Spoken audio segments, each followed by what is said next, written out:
My name is Sherman Jones, ShermanJones. Okay. Hello, Sherman. Glad to have you. So I guess just start off by telling us a little bit about yourself. Yeah. So I am a second year graduate student here at Clemson. I'm pursuing my Master of Arts in Communication, Technology, and Society, which is just a really cool way to say that I'm training to be a social scientist. Communication is everything. Literally, it's everything. So I'm really enjoying that, especially coming off of my bachelor's that I earned at Clemson as well, in computer science. So total turnaround. I've always been the smart kid. I've always been the weird kid too, though. Being the new kid was so strange to me, though. I was never the new kid before. So being the new kid in Columbia, coming from like my all black neighborhood to this now like majority white city, was strange. And that culture shock didn't hit me until high school, maybe. But then in high school, I started figuring out that I was gay, and it made things even worse. So I guess all of that is to say that I've always been one to stand out for one reason or another. And at Clemson, that didn't change. I think the difference between my weird standout kid kind of presence in grade school and how I've kind of been able to turn the things that made me different. And in college, with awareness, you kind of realize the things that made you different, back in the bullying days, I guess is the way to put it, make you unique in college, right? Where different is normal. I think the difference for me in the presentation of those was that I was proud of them. My parents pushed college. Right? That's what they pushed. So wherever I wanted to go was fine. They were just like, that's just the next step. Like, I didn't struggle in grade school at all. So it was kind of just obvious that college would be the next step. And Clemson came about only because we moved to Columbia. So for a long time, I was hooked on Winthrop. I was really hooked on Winthrop. The campus was beautiful. I've been an Eagle all my life. Like, that was like my elementary school mascot. It was my middle school mascot. It wasn't my high school mascot, but there were no Eagles in our district, so it was cool. And I didn't care about the USC Clemson rivalry at all because I'm not from South Carolina. So it was just like okay, chickens and tigers. Well, before I started applying for schools, I was taking the ACT. I took the ACT as a junior. And at the end of it, it'll ask like if you want to send these scores to any schools or whatever. So I was playing soccer and I was running track, so I always sent my scores to NCAA clearinghouse, right? So it's just like, you got to send them to clearinghouse if you want to go for a scholarship. It didn't happen. But I also sent them to Clemson, USC, and Winthrop. Every time I did anything, I would send it to Clemson, USC, and Winthrop because I knew I wanted to go in state to get the Palmetto Fellow Scholarship. I knew I wanted to study computer science or something along those lines, like software engineering. So I knew I was going to get the STEM enhancement for it, right? So like wherever I went in state, I would essentially have a full ride. As a junior, I got a 32 on the ACT. And so I was hoping to hear something from somebody, but I knew it was also my junior year. So like, they're like, kid, you have another year of school. Like, you can't do anything with you.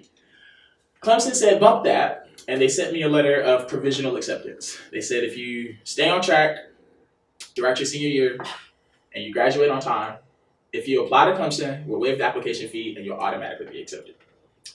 And I said, Mom, I think I'm ready to go to Clemson. But it took a while to get the acceptance letters from Winthrop and USC. But that Tiger Town bound envelope came first. And I kind of made my choice right there, and they were offering a good little financial aid package. And I felt like I worked hard for it. So I felt like I earned it. So I said, yeah, I'm going to go. Forget it. I don't even know anything in Clemson, but I'm going to go. I almost didn't make it to campus. Wow. Accepted, yes, absolutely. But after you get accepted to Clemson, I think you have to pay like an admission fee of like $100 or something like that. Didn't figure that out until orientation. That was due before orientation. So I got on the phone with some lady in the financial aid office or wherever the registrar's office, whatever. She's in science. And I'm boo-hooing to her on the phone because I'm trying to look up like all my stuff and I don't have anything like in the system. It won't let me log in and stuff. I'm just like, ma'am, like, I'm trying to take my math placement exam. Like, I need to get into this calculus class. Like, I need to take this foreign language placement test. I want to minor in Spanish, but I need to skip your entry level classes. Like, but nothing's letting me in. The system's locking me out. And so she's asking me for my information and stuff from like high school. I guess like my guidance counselor. Like, I guess they have some kind of system. And she pulls up my transcript and stuff, and she pulls up like my application to Clemson, and I guess like the acceptance thing is up there. So she's like, I don't know why, blah blah blah blah blah. She keeps exploring, and something tells her that I owe them $100 more, and it was due like a month ago.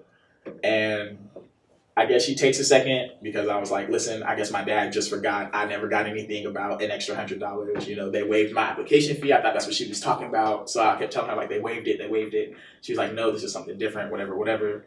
And so after a few minutes, she goes, you know, you're like a good kid. Your transcript looks good.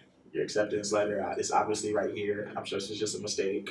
I'm going to sign you up for the last orientation slide. It's July, whatever. Just come in, bring your ID and stuff. You'll be fine. And sure as grits as groceries, she made the little hole disappear or whatever. But that placed me in Johnstone because I didn't have a housing assignment. You know what I'm saying? Right. Navigating being gay and being new somewhere again. But I mean, I wasn't like being harassed for being gay, I guess. So like I didn't really go through that here at Clemson, luckily for me. And I'm grateful for that. But I'm also grateful for staying in Johnstone because it was connected to the Union. And that was back when the Gantt Center was in Union 602. So good old days. Oh, absolutely. And so this is how I got introduced to Black Clemson, right? So I was walking out from Johnstone. So there were two exits to Johnstone or whatever. It's like the main door, which is over by Old Main Tillman Hall. And then there was this creepy side door, like a double side door with like a stairwell in between that lets you out over here into the Union lobby, the Union Logium. So I crept out the side door my first day, like going through, because I was like, where the hell do these double doors lead? And I walked out, and it was like the Apple Store was to the left, and there's a whole bunch of white people just sitting down. And I look up, and there's this room across the lobby with nothing but Black people in it. And I said, uh-oh. Is that where I'm supposed to be? So I'm walking over there in my red and in my white. And Shatasha Prince is sitting there, and she just gives me this strange look. And I walked in, I think they were talking about Jay-Z's The Blueprint or something like that. And my gay ass walked in there. And I don't know how, but somehow I got us talking about The Pink Print by Nicki Minaj. And Mike the Alpha was there, and Pat Griffin was in there, and it was such a good time after a while, because Phil was in there too. And they were also flabbergasted. They were like, okay, kid, who are you? And I was like, well, everybody calls me Sherman. And a star was born. I was just so embraced, and I'd never felt hugged by a community so genuinely or so quickly. Yeah. Because then they took me to Harlem, and they told me what the office had written, like, it's not a probate, it's a production. And I was like, I don't know what that means at all. Like, what are y'all talking about? And they taught me about MPHC, about being Black in college, being Black at Clemson, and it was just a blissful like first 2 months. And then November swings around, and amidst throwing myself parties for my birthday, I was turning 18 freshman year. I turned 18 my freshman year, and so I wanted it to be a big deal. But it was cool because I met Uncle Nick and I met Christus, and you know what I'm saying, I'd already met Rohan, West, all those people. So I had my friend group, I had old heads, I had support. It was so fast, Rob. It was just like I got on a train to home, and it was 150 miles an hour. And that's just what it felt like. And then I can't remember what happened first, so I won't even try to put them in chronological order. But Tucker Hips died that semester my freshman year, and that investigation started. The Christmas party happened that December. We had a dining at some point, you know what I'm saying, that year. And it was right next to the white people trying to break the Guinness World Record for most consecutive high fives. It was like 20 feet away. We were trying to bring awareness to this unjust killing. I think we had to stop police brutality march. That march, it sure was. And I don't think I went to that march. Well, no, because I think that march ended with the die-in. Did it not? Yeah. Right? Yeah. And it was just like, whoa, where's all of this trauma coming from? Right? I was in this super happy place, and I was just learning more about myself as a black man, myself as a black college man. So all of those things happened, right? But I think the one that really, really, really got me was that Christmas party. And, you know, they're calling it the Clemson Christmas party. We were just like, first of all, strike one. What the hell are you doing trying to name something a Christmas party? Like, that's tacky. Like, that's in super poor taste, right? Two, Orangeburg is not that far from here. Spartanburg is not that far from here. Like, Atlanta is not that far from here. And it was dumb. It was just dumb. It was just a very bad idea. We were trying to convey that it was a bad idea. But when you really took a step back and you looked at it, you could see where the racism kind of jumped out. Why are you dressed like that? Yeah. Like, what made you put on that outfit? What's up with the chains? What's up with the basketball shorts? That's not gang culture. Yeah. That's black culture. You know what I'm saying? Like, I see the equation that you made in your head. Whether you see it or not, I do. Because I know how to differentiate. Because I'm in it. I'm immersed. I'm knowledgeable. I'm the expert here, you know, compared to you. I've never seen a group of people be actively racist, you know what I'm saying, in a moment. I've never seen that before, and I never engaged in it. And I think that whole situation opened my eyes. And it lit a fire in me for social justice and awareness and fighting for the black community that burns in me to this day after that Christmas party.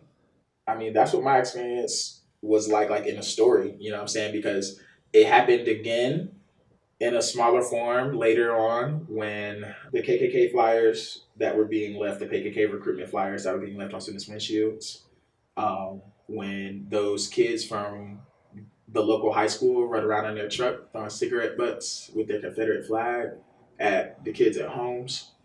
And then the banana incident. Take myself from the situation, you know, ignore whatever I think is going on. So, okay. The poles that those banners are on are like 10, 11, 12 feet high. Easily. I don't even think I could get one of them. Maybe. Maybe. But if I do... yeah, to hang something up there. Why bananas? Why not like some shoes? Like, I mean, like a string, something. Anything else? Anything. A stick, something, some grapes. Arkham loved grapes back in the day. Yeah. They stayed with the grapes on bunches.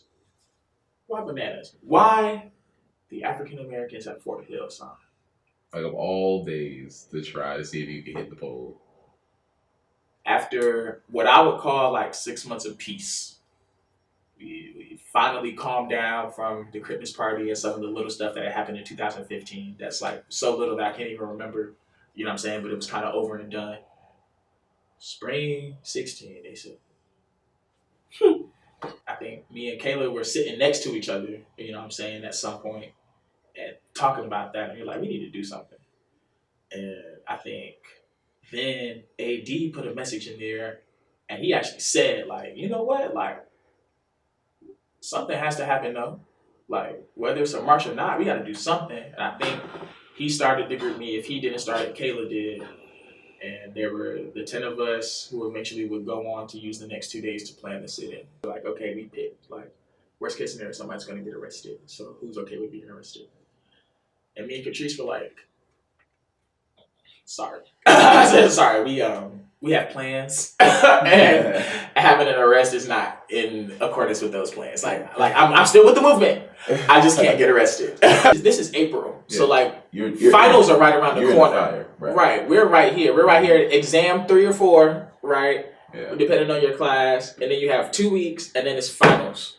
So we're dead in the middle of it. We're right there in the fire. And at this point, like for me personally, I'm an RA. I'm still in Johnstone, right? This is my first group of guys. My first year as an RA. I just got hired in January. I got my acceptance to be a peer dialogue facilitator.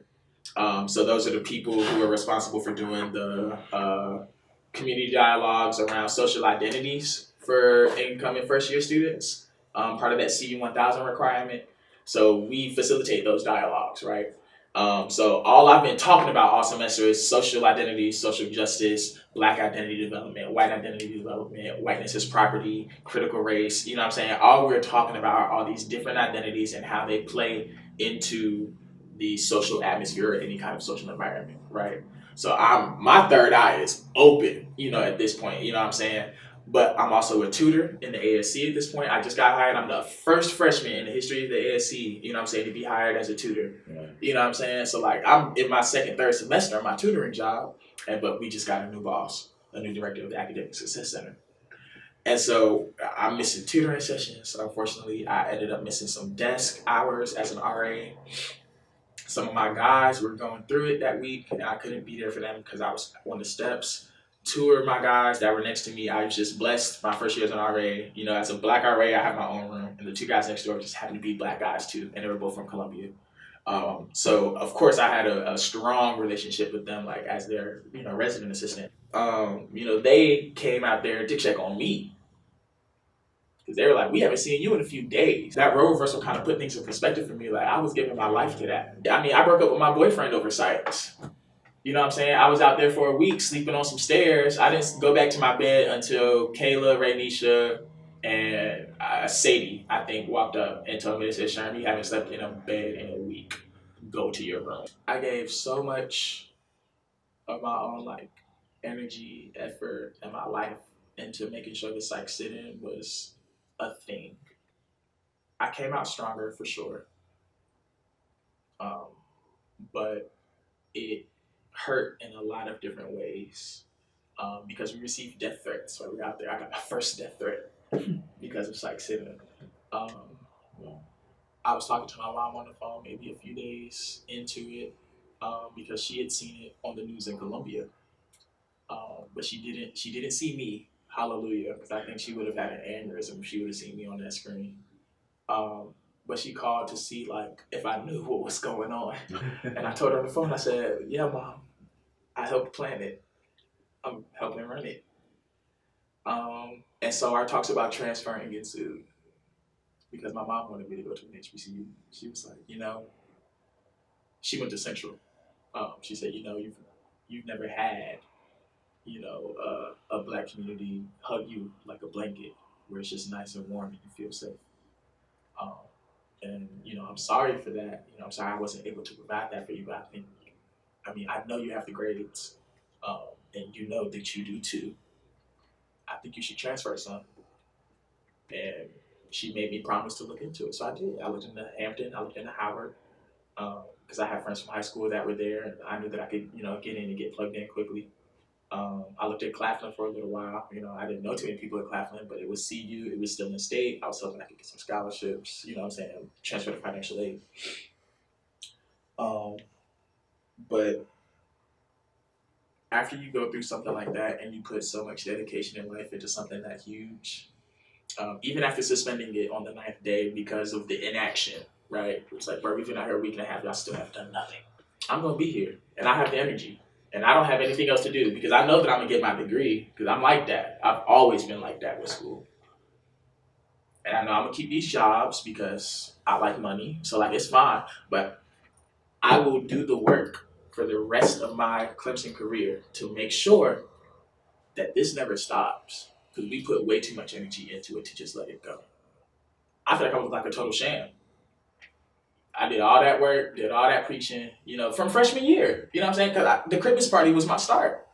So I've been into it, you know what I'm saying, activism wise, like fighting for my community at that point for a good year and almost a half, right? You're talking about from December 14 to April 16.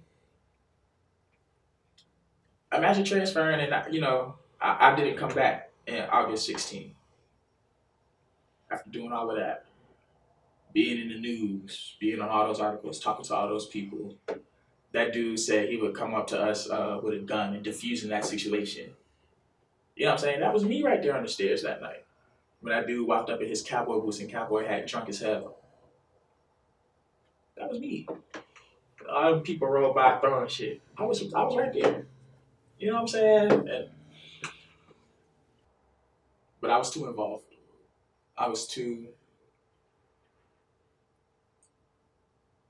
immersed in the Black Clemson community to just get up and leave it. I was rooted. I felt like I had planted my roots with the city. If I hadn't done it before, the city planted my roots.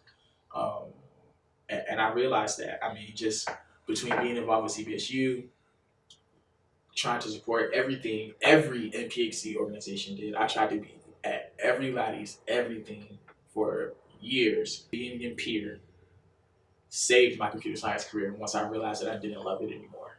So shout out to Peer and Wise, because that place really did academically become my second home. Because without it, I wouldn't have passed, period. That's just the truth. And then moving into senior year, obviously I wasn't thinking about transferring, but it was just hard, because at this point, I'm a year and a half kind of removed from the sit-in and still checking on that progress, and the progress was so slow. It made me step back and think about if everything was worth it. After coming out of those meetings semester after semester with the executive leadership team and the chief of police and the, at the time, student body president and vice president sometime would show up. Maybe the director of CODA would show up. Whoever else we felt the need to invite. But I was at all of them, because at the end of the day, I had the list of topics that we needed to talk about regarding all of the stuff from the sit-in. Where are we now? And that was why I kept meeting. I kept going. Senior year, after all of that, I joined ABEV. And ABEV turned my whole thing around. Senior year, I was like, okay, it's time to do something else. I don't want to be president of Peer anymore. I'm good with Peer. Peer's in a good spot. I'm going to hand it over to Raquel.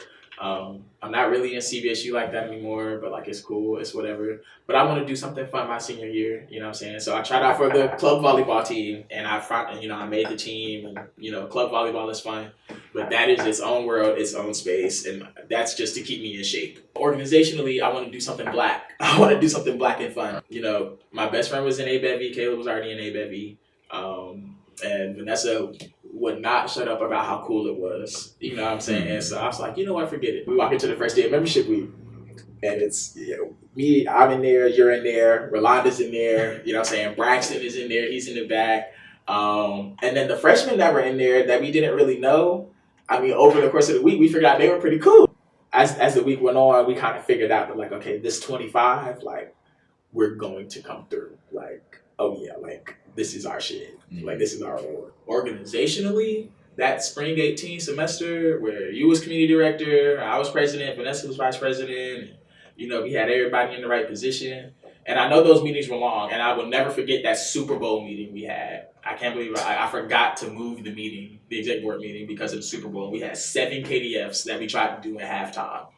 Right? We missed the whole second half of the Super Bowl. But we got to watch Josh jump in the pool. You know what I'm saying? So it was worth it in the end. But our meetings were so long. Our exec board meetings were so long, and our general body meetings were so long. But it was so worth it, because from an organizational standpoint, we turned ABEV around, and we really got it occupying that big spot, right? Where I know you remember this time where if it wasn't NPHC, ABEV, or CBSU, nobody was going. People want to be in ABEV, and they want to be at what ABEV is doing. And I loved that, because that was for people outside of ABEV. But for us in ABEV, we were doing so much introspection, and we were becoming so aware of ourselves, and we were learning how to work on teams. We were working on conflict resolution. Oh gosh, working on conflict resolution. Okay, because we were butting heads, but it was so many strong personalities and so many smart people in a room. You can't expect there to just be straight homogeneity. You know what I'm saying? Like something's gonna happen. But working through all of those problems and those issues, it was magical. And just like you said in your interview, bro, you ever seen somebody make something out of nothing? We were making so much out of nothing. I think, what my favorite event for A-Bevy had to be the execution of the bonfire. Yes, man. Because that was like one of the hardest things to actually pull together. And that night we ran into so many like little speed bumps, but we made everything work. And people loved it. And the people who came had so much fun. That analogy is great. People couldn't even find the entrance. And once you found the entrance, you couldn't find parking. You know what I'm saying? It was one thing after another, but it was little stuff. But once you got through, man, what a blast. And I feel like that kind of encapsulates and exemplifies my whole A-Bevy experience. Once we got through our membership week, because I think our introspective was like the toughest introspective out of all of them. You know what I'm saying? Our introspective was crazy. Once we got through, once we found our spot, you know what I'm saying, in a bevy, and we figured it out, and we solved our problems, and we made it through all the fires, oh my God, we had a blast. You know what I'm saying? And I think having that blast senior year really put the cherry on top for like my undergrad experience, especially since I was hurt. And Bevy has that familial atmosphere. And I mean, what family doesn't go through their ups and downs, right? I mean, with my real family, I argue and fight all the time. So why would I not do that with something else that also feels like family? You know what I'm saying? Because at the end of the day, it's still love. And I felt that love the most at the winter retreat at Clemson. Our exec board was fresh, right? And I know you remember when B. White was on stage and they were calling on the different positions in the exec board to explain like what their position does. And I mean, he started with president. And, you know what I mean? I'm sitting there, I'm like, this is what we prepared for. As soon as we got these positions, I literally told everybody, remember right after that meeting in bracket 100, I said, all right, y'all, here's what we're going to do next. Just go home. Yeah, print out the Constitution and read your position and know it, because that's the first thing they're going to do at the retreat. I can just feel it. I think BY gave us 2.5 seconds of silence. He said, Sherm. I said, yeah. The responsibility of the president of any sector. And I was on it, bro. With like everybody who was there. And then I took a picture with B. White. And we took a selfie together. I still have that selfie to this day. And I said, you know what? This A-Bevy shit is real. One thing I've seen change that scares me for Black Clemson is that, and I'm taking this from Cleo's interview, at least the wording, because she and I shared the exact same idea, is that Black Clemson is losing its value in community.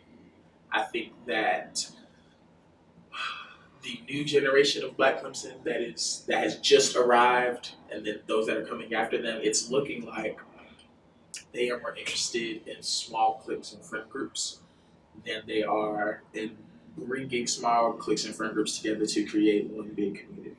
I think my freshman and sophomore year, we created our large friend groups, you know what I'm saying? They were small too, but at the end of the day, even if we weren't all together, if there were just 3 or 4 of us, we were still part of the larger community too. So when we go to fight, it's love. When we go to the date auction, it's love. You know what I'm saying? We're our heart gun and everybody, we need the black table, we need the black section. It's love. You know what I'm saying? So, but I don't see that anymore. I don't see the black table at Core. I don't see the black table at Shaletter. I don't see people packing out everybody's events just because that's what we're supposed to do. You know what I'm saying? I don't see people, studying right before a party. You know what I'm saying? I just see them studying like the night before. You know what I'm saying? Maybe if they're studying. You know what I'm saying? I don't see people studying in groups anymore. I see people studying with their roommate. And that's it. At home in the room. Yeah. You know what I'm saying? And academically, that's an issue because, you need more minds, more creativity, more inclusion. You know what I'm saying? Blah, blah, blah. But like socially, baby, humans are connective creatures. Mm-hmm. We are nothing without community. Community is the basis for society as a whole. You know what I'm saying? So like, I think it's ironic how in individual conversations with the current youth, they want to know more about the history. They want to know more about what we went through. They want to know more, um, about how to succeed in Clemson. But they don't want to leave the house. And it doesn't make sense to me because that's where all the answers are. All the answers are outside the front door. Right. They're on campus. They're at the date auction. They're in Harp. They're in Core. They're in Schletter. You know what I'm saying? They're in the Gantt Center. If these kids are not in emerging scholars, they don't go because they don't have anything there. And they're totally accepting of students not in emerging scholars or Tiger Alliance. Period. I was in nothing. The only black thing that I was in until I joined ABEVI, which still technically isn't even a black thing, was peer. And so the peer lounge was for black and Hispanics and for women in science and engineering. So the only people we were talking about were white men. Ooh. You know what I'm saying? So it's my advice to the youth is to get out there, right? Because we put too much work into this community to see it fall just because of a lack of community.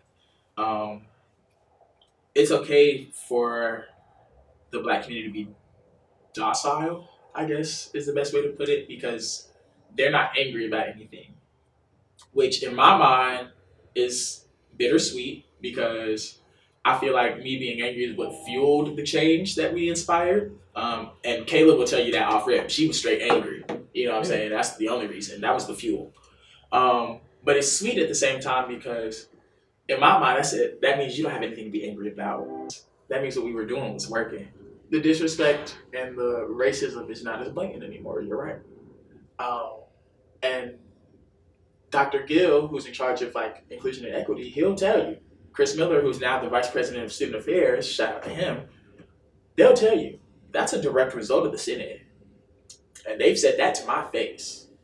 And I've heard people echo that. They're like, nah, man, you got to realize the sit-in inspired a lot of quick stuff too. The expansion of the Office of Inclusion and Equity is a direct result of the sit-in. And the man in charge of it will tell you that. You know what I'm saying? And so I see that there are social changes in the positive. But I also see the social changes in the negative. Because it shouldn't take being angry to inspire some community. You know what I'm saying? We already have stuff in common. We're already black. We're already at Clemson. We're already aware that we're black. We already know what being black in America means. You know what I'm saying? We revere the same things. We share some of the same, a lot of the same culture, music, dance, traditions, all of that stuff. We have enough to be a community. We don't need to be angry to be a community. We were a community and then we got angry. And we responded angrily as a community. You know what I'm saying? Back in our day. Nowadays, there's no anger in there, so they think that there's no community in there. And that's not the case. The community is there no matter what. You just have to intentionally go out and, evoke it. So that's all I have to say. Because I want the Black Clemson community back. Period. In the production of this docuseries, research led me to expect two main things from these interviews. The first was that these student stories would contain manifestations of racism and inequality as experienced by Black students at a primarily white institution. The second was that, even with the history from Welcome to Black Clemson as context, these Black students would reveal that being involved outside of the classroom somehow pushes them to retain at Clemson. In Imperfect Fit, you saw Black students in engineering talk about finding their niche and choosing to stand out by reaching out and speaking up. In Ever Loyal, you saw Black students who were not fazed by the inequities they or their friends experience and had alternative reasons for their retention. In Risk and Reward, you saw 3 Black women who took leaps of faith by choosing Clemson and have been through a lot on their journeys here, but ended up finding something worth it all along the way. All of the students in one way or another address the racism they or their peers face as Black Clemson students. But for them, just like it was for me, there's something outside of that classroom that makes it worth it all in the end. I hope this series fulfilled your expectations just like it did mine, and I hope you learned something for yourself along the way as well. Thank you for watching.